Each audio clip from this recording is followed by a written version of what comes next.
If you're over 60 and every step you take sends sharp pain through your knees, if your doctor keeps telling you to walk more but your joints are screaming at you to stop, if you're watching your friends stay active while you're stuck at home because walking has become your enemy instead of your friend, then you need to hear this.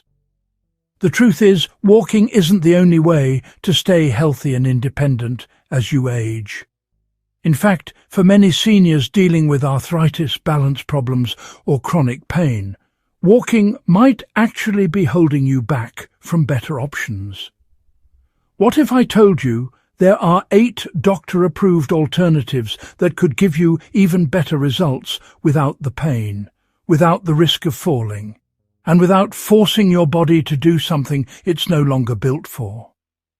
Stay with me, because what you're about to discover could change everything about how you stay fit, strong, and independent in your 60s, 70s, and beyond. Here's exactly what you'll learn in the next 18 minutes.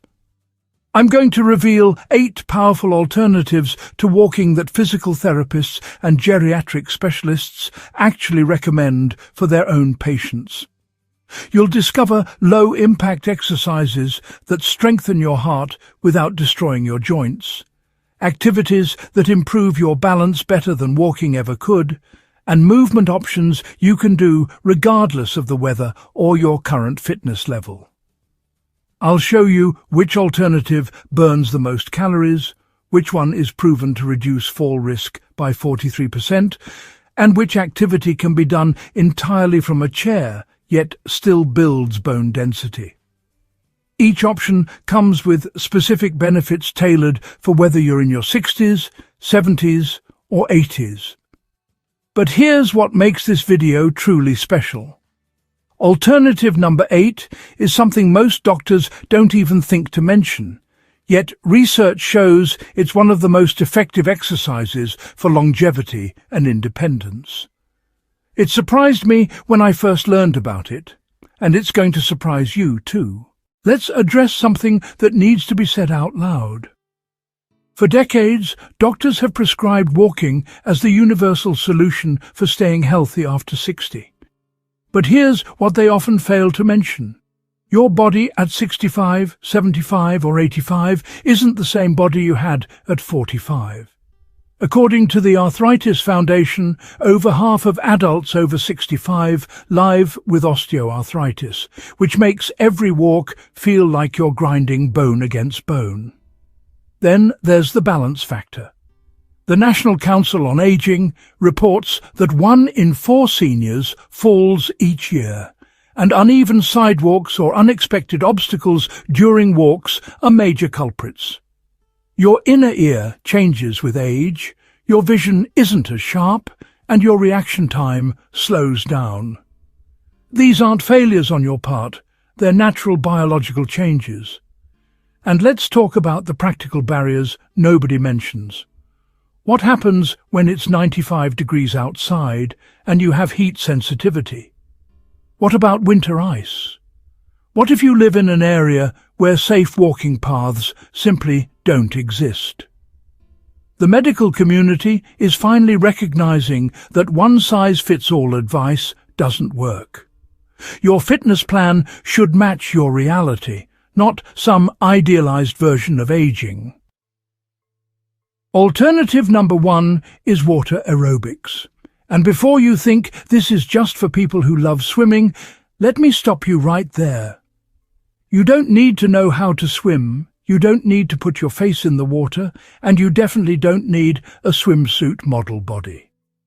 What you do need is a solution that takes 90% of the pressure off your joints while still giving you a full-body workout. When you're submerged in water up to your chest, buoyancy reduces the impact on your joints by up to 90%. That means if you weigh 180 pounds on land, you effectively weigh just 18 pounds in the water.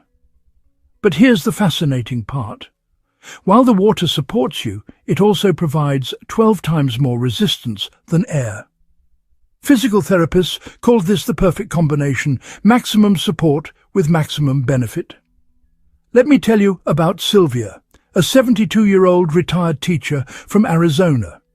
2 years ago, she couldn't walk to her mailbox without her knees swelling up for days.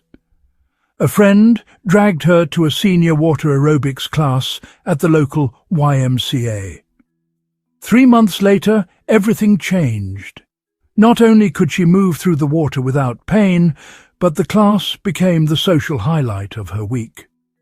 Within 6 months, her leg strength had improved so much that climbing stairs became manageable again. So, how do you start safely? Look for classes specifically designed for seniors at community centres, YMCAs or local pools. Most offer shallow water options where your feet stay on the pool floor. The water temperature should be between 83 and 88 degrees. Start with just 20 minutes twice a week.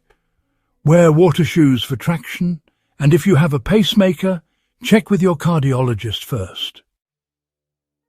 Alternative number 2 is stationary cycling, and this isn't about becoming a Tour de France competitor. This is about reclaiming your cardiovascular health without the risk of falling, without worrying about traffic, and without ever leaving the safety of your own home or gym. What makes stationary cycling exceptional for seniors is its ability to strengthen your heart while being completely kind to your lower body. Unlike other cardio exercises, cycling is a smooth, circular motion with zero impact.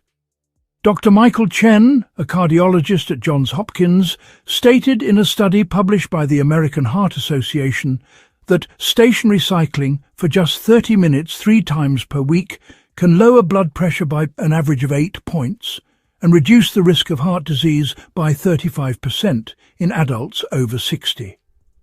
But here's what really sets cycling apart. It's infinitely adjustable to your exact fitness level right now, today. You control the resistance, you control the speed, and you can stop the instant you need to. Physical therapist Dr. Rebecca Walsh emphasizes that stationary cycling simultaneously builds quad strength, improves knee flexibility, and boosts lung capacity without any single body part taking excessive strain. Consider Nathan, a 68-year-old former construction worker from Michigan who developed severe plantar fasciitis. His daughter bought him a basic recumbent bike for his basement. Within 2 weeks, he could pedal for 20 minutes without any foot pain. 6 months later, Nathan had lost 23 pounds. His resting heart rate dropped from 82 to 68, and his doctor reduced his blood pressure medication. Getting started is straightforward. Recumbent bikes are ideal for most seniors because the bucket seat supports your entire back. Position the seat so your knee has a slight bend when the pedal is at its lowest point. Begin with zero resistance for the first week. Aim for 10 to 15 minutes initially, then gradually increase by 5 minutes each week. Alternative number 3 is Tai Chi, an ancient practice that modern medicine has finally recognized as one of the most powerful exercises for aging bodies. This isn't mystical or complicated. It's slow, controlled movements that rewire your brain's connection to your body in ways that prevent the number one threat to senior independence: falling.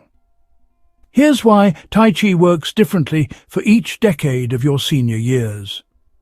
If you're in your 60s, Tai Chi serves as preventive medicine, improving proprioception, your body's awareness of where it is in space. For those in your 70s, Tai Chi becomes therapeutic. A study at Oregon Research Institute found that seniors in their 70s who practiced Tai Chi reduced their fall risk by 43% compared to those who did traditional strength training. And if you're in your 80s, Tai Chi is adaptive exercise at its finest. You can perform every movement while seated or hold onto a chair for support. Dr. Paul Lam, a family physician and Tai Chi expert, emphasizes that Tai Chi uniquely combines four critical elements: balance training, gentle strength building, flexibility work, and meditation, all in one practice. Search for Tai Chi for arthritis, or Tai Chi for seniors classes at community centers, or through your local area agency on aging.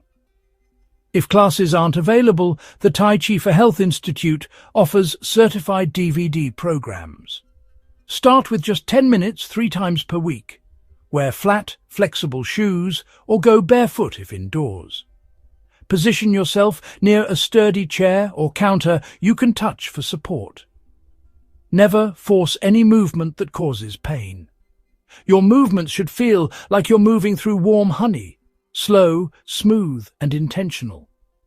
The beauty of Tai Chi is that it meets you exactly where you are. Your body doesn't need more stress. It needs intelligent movement that builds resilience without breaking you down. Alternative number 4 is resistance band training, and this might be the most accessible form of strength building ever created for seniors. No gym membership required, no expensive equipment, no complicated machines, and absolutely no risk of dropping a heavy weight on yourself. Just simple elastic bands that cost less than $20. Traditional weightlifting requires you to fight gravity, which means your joints bear the load throughout the entire movement. Resistance bands work differently. They provide tension that increases gradually as you stretch them, giving your muscles constant work without ever shocking your joints. The American College of Sports Medicine published findings showing that resistance band training produces the same strength gains as weight machines in seniors, but with dramatically fewer injury reports. What really matters is how practical this is for your daily life. You can keep resistance bands in your living room, attach them to a doorknob, or even pack them in a suitcase when you travel. There's no setup time, and you can exercise while watching television. Picture a 77-year-old grandmother who struggles to lift her granddaughter anymore. After 8 weeks of resistance band exercises for just 15 minutes 3 times per week, she's noticeably stronger. The bands have worked her shoulders, arms, back and legs through safe, controlled movements. Getting started couldn't be simpler. Purchase a set of resistance bands with different tension levels, usually color-coded from light to heavy. Begin with the lightest band and perform basic movements. Chest presses, rows by anchoring it to a sturdy door handle, and leg extensions while seated.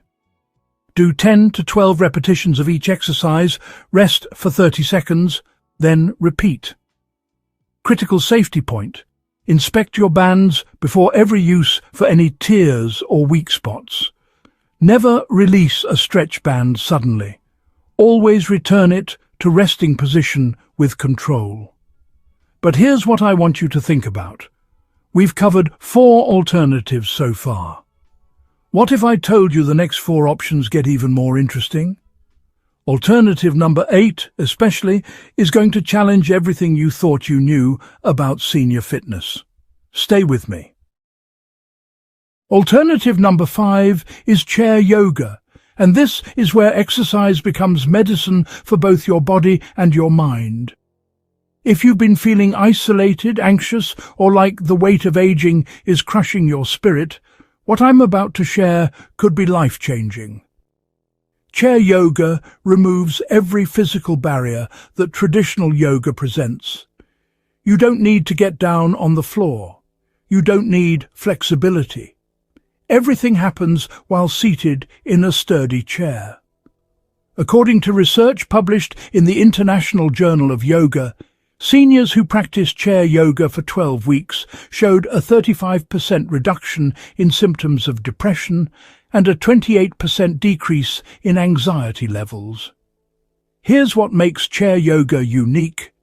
It's the only exercise that simultaneously addresses chronic pain, limited mobility, and the mental health crisis that nobody talks about in aging.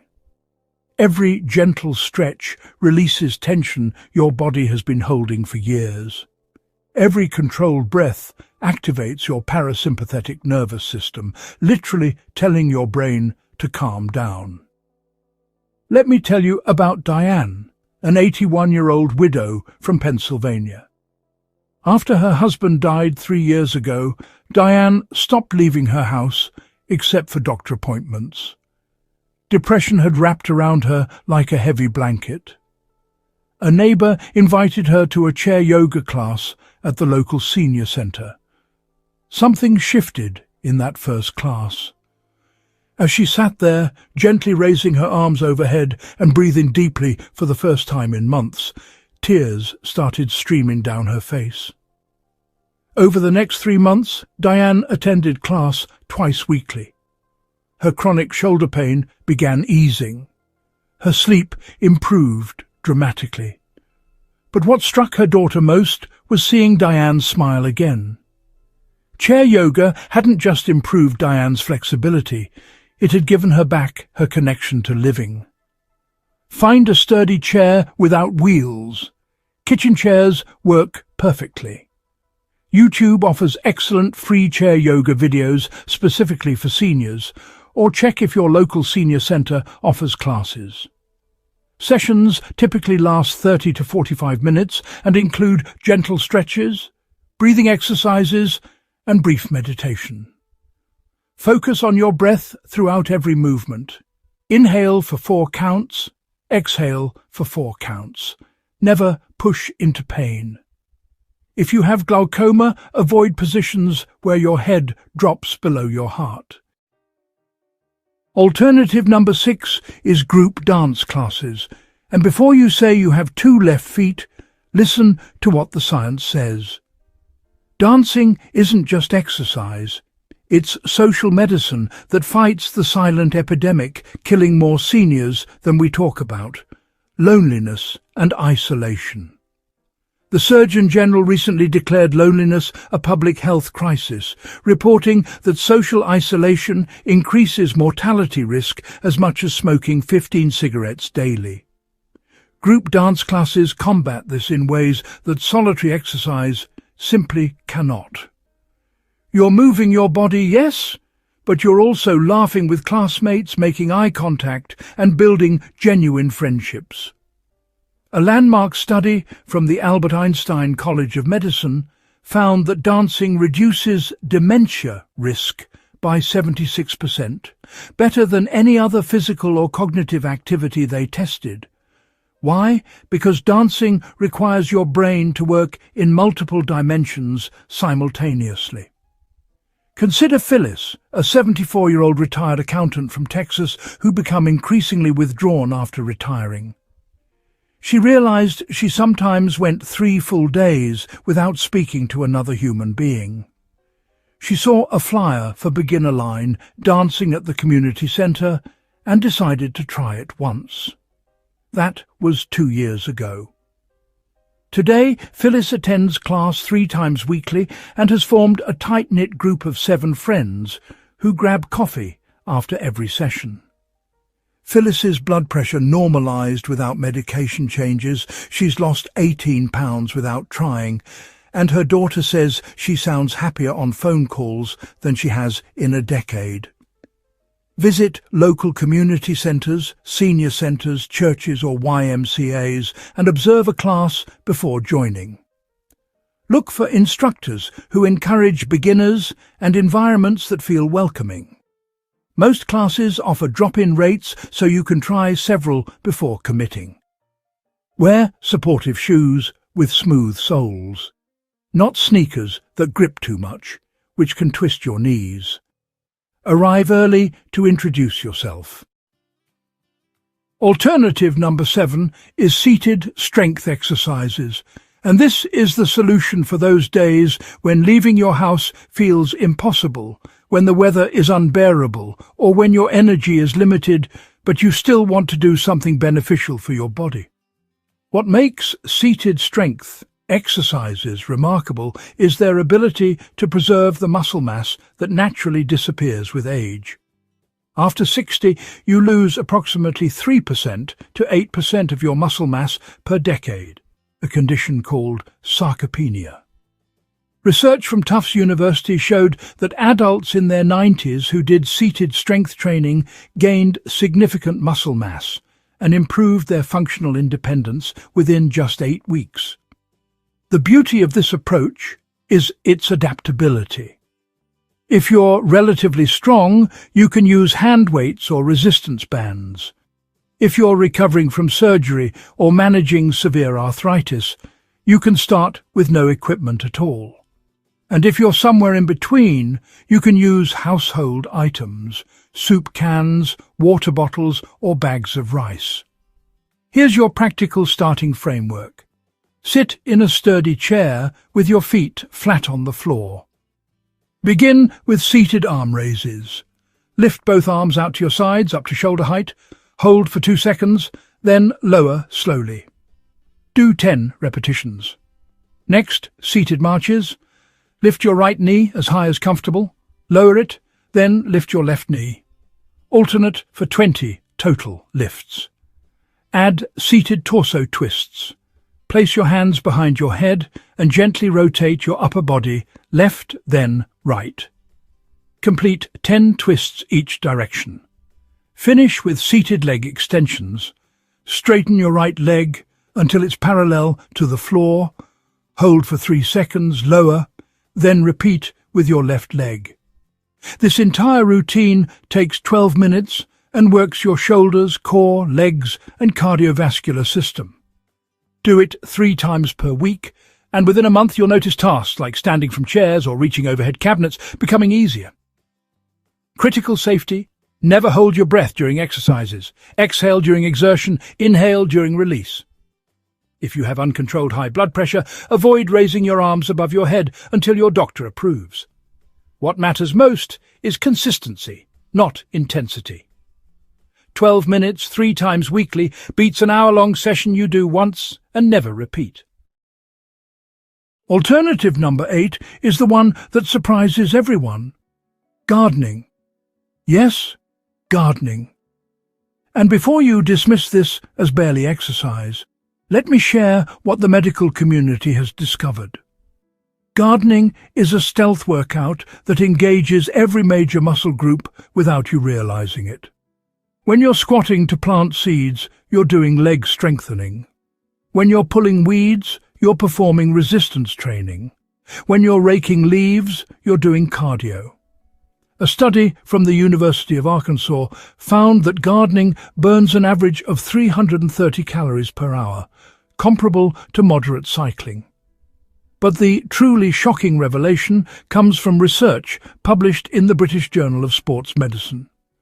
They tracked 2,800 adults over 60 for 16 years and found that those who gardened regularly had a 27% lower risk of heart attack and stroke and were 30% less likely to die prematurely from any cause compared to non-gardeners. The mechanism goes beyond pure physical movement. Gardening exposes you to sunlight, which boosts vitamin D production. The soil itself contains beneficial bacteria that scientists believe may reduce inflammation and improve mood. And the mental health component is profound. Nurturing living things gives you purpose. Watching plants grow provides measurable progress, and harvesting vegetables or flowers delivers deep satisfaction. Let me tell you about Richard, an 83-year-old former engineer from Oregon who suffered a mild stroke. His granddaughter suggested he help her start a small vegetable garden in his backyard. Richard started slowly, just 15 minutes daily, using a garden stool. His weaker left hand struggled at first, but gripping trowels became unintentional occupational therapy. 3 months later, his physical therapist was astonished at how much left-hand function Richard had regained. A year later, Richard maintains a garden that keeps him outside 2 hours most days. His cardiologist reduced his blood pressure medication, and his balance improved enough that he stopped using a cane. Starting your gardening practice safely requires realistic planning. Begin with container gardening if bending to ground level is difficult. Raised planters at waist height eliminate the need to squat. Choose lightweight tools with cushioned grips. Start with hardy plants like herbs, cherry tomatoes or marigolds. Garden during cooler morning or evening hours. The brilliant part? Gardening scales infinitely. You can tend 3 pots on an apartment balcony or cultivate a quarter-acre plot. And unlike gym memberships you might abandon, gardens need you. They create positive accountability. Now you've seen all 8 alternatives. But here's the question. Which one is actually right for you? Let me give you a decision-making framework. First, assess your primary limitation honestly. Is it pain that stops you? Then prioritize options that eliminate impact on specific joints. Is it fear of falling? Focus on activities that provide built-in stability or can be done entirely seated. Is it isolation making you miserable? Choose something that puts you around other people regularly. Is it simply lack of motivation? Pick whatever sounds most enjoyable, because consistency beats perfection every single time. Second, consider your environment realistically. No car or transportation challenges, indoor home-based options become essential. Live in extreme climates, year-round indoor activities make sense. Third, match the activity to your personality, not someone else's success story. If you're introverted, group settings might create stress. If you're extroverted, solo home workouts might bore you into quitting. Before you begin any new exercise program, let's talk about safety measures that could prevent a hospital visit. First, the medical clearance question. You absolutely must consult your physician before starting if you have uncontrolled diabetes, have experienced chest pain in the past month, have a heart condition beyond controlled high blood pressure, or have had a joint replacement within the past 6 months. Don't assume you know, get explicit approval. Next, understand the difference between good discomfort and warning signs. Muscle fatigue that fades within an hour is normal. Sharp pain, dizziness, chest pressure, or shortness of breath that feels different from usual exertion are red flags requiring immediate cessation. Here's the progression rule doctors wish everyone followed. Start at 50% of what you think you can do. If you believe you can exercise 30 minutes, start with 15. This prevents the boom and bust cycle where you overdo it, get injured or exhausted, then quit entirely. Increase duration or intensity by no more than 10% weekly. Here's what I want you to understand as we close. Your body at 60, 70 or 80 isn't broken. It's just different. And different requires adaptation, not surrender. Every single alternative we've discussed today represents a doorway back to strength, independence, and joy that you might have thought was permanently closed. Think about where you could be 3 months from now. Imagine climbing stairs without gripping the railing in fear. Picture yourself lifting your grandchildren without worrying about your back.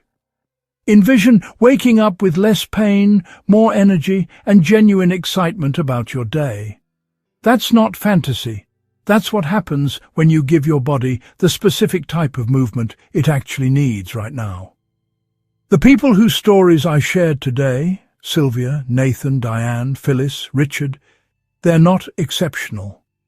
They're ordinary people who made one decision: to stop accepting decline as inevitable. They found the exercise that matched their reality, and they showed up consistently. If this video opened your eyes to possibilities you didn't know existed, hit that like button right now so more seniors who feel stuck can find this information. And here's my question for you. Which of these 8 alternatives are you going to try first? Drop a comment below telling me your choice and what's been holding you back from exercising. I read every single comment, and your story might inspire someone else to take the first step. Share this video with a friend, neighbour, or family member who's been struggling with mobility or pain. Sometimes people need permission to stop forcing themselves to walk when better options exist. You could be the person who changes their life.